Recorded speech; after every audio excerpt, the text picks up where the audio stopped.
And welcome back to another podcast with Mr. Hagan. We are now going to, on this podcast, shift to talking about the supply side of the market and the supply curve shifting.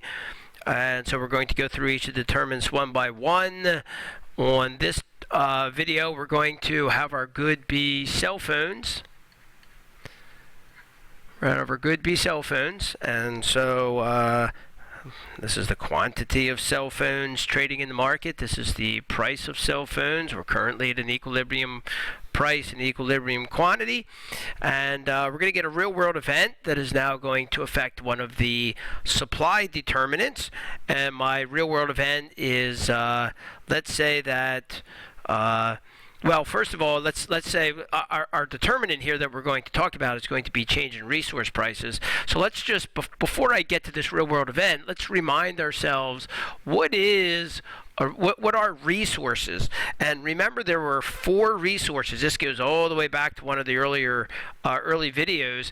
There are 4 resources, and they are land, labor, capital, and entrepreneurial skills. And those 4 resources are used to produce goods and services.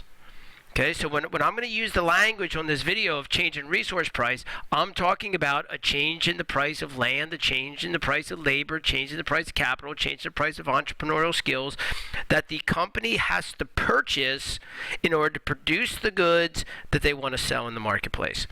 So we have a company that is producing cell phones, and they want to sell cell phones in the marketplace. And my real-world event is, let's say that the maybe the workers in the company form a union. Maybe the workers form a union. Now, if the workers form a union, why are they forming a union? They form a union. The workers come together to negotiate as one with the company. And when they do that, when they form this union, that will strengthen their negotiating powers. And so as a result of that, the resource labor will become more expensive. So for my determinant, this is a change in a resource price. Change in resource price. The price of labor, which is a resource used to make cell phones, has gone up. Okay, so it's more expensive to make cell phones than it was before. Now, we need to think about this from the producer point of view, not from the consumer point of view. From the consumer point of view, this will mean that the supply curve will shift to the left. That is to say, if it costs more to produce the cell phones, then the company's not going to be able to produce as many cell phones as they did before. They're not going to be able to hire as many workers, whatever.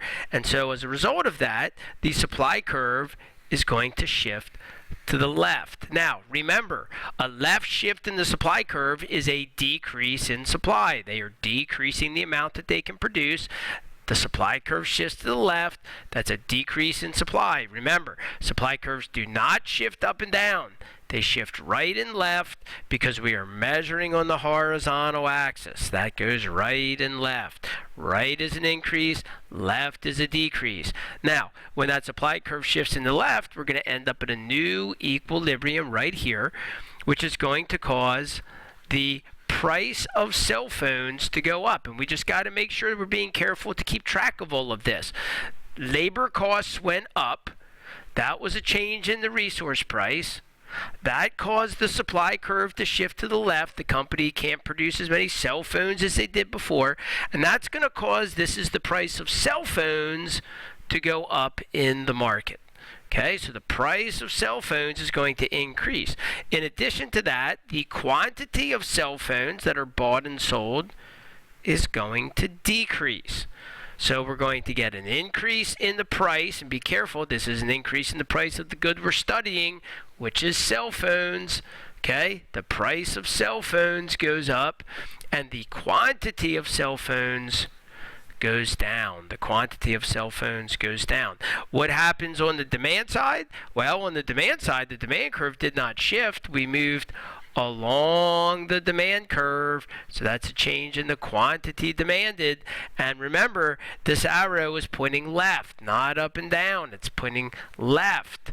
Okay, not up. It's pointing left. So that's going to be a decrease in the quantity demanded. Consumers are going to buy fewer cell phones as a result of the higher price for the cell phones. So that's going to be a decrease in quantity demanded. What about on the supply side? The supply curve shifts, so that's going to be a decrease in supply. The supply curve shifted to the left. So this can be a little bit confusing right here, okay? You got to be really careful and think it through. Quantity decreased. On the demand side, it's a decreased quantity demanded. On the supply side, it's a decrease in supply. What is my rule? My rule looks like this. Anytime you get an increase in resource prices, which is what just happened in our example, if you get an increase in the resource prices, then that's going to cause the supply curve to shift left because it's more costly to produce the good. On the other hand, if you get a decrease in resource prices, we negotiate lower wages for the workers or whatever the case might be. Our resource costs go down. That will cause the supply curve to shift to the right. Now the company can increase production because it's cheaper to produce the good. So that will cause the supply curve to shift to the right. This has been Mr. Hagan on another podcast, and we'll see you on the next podcast.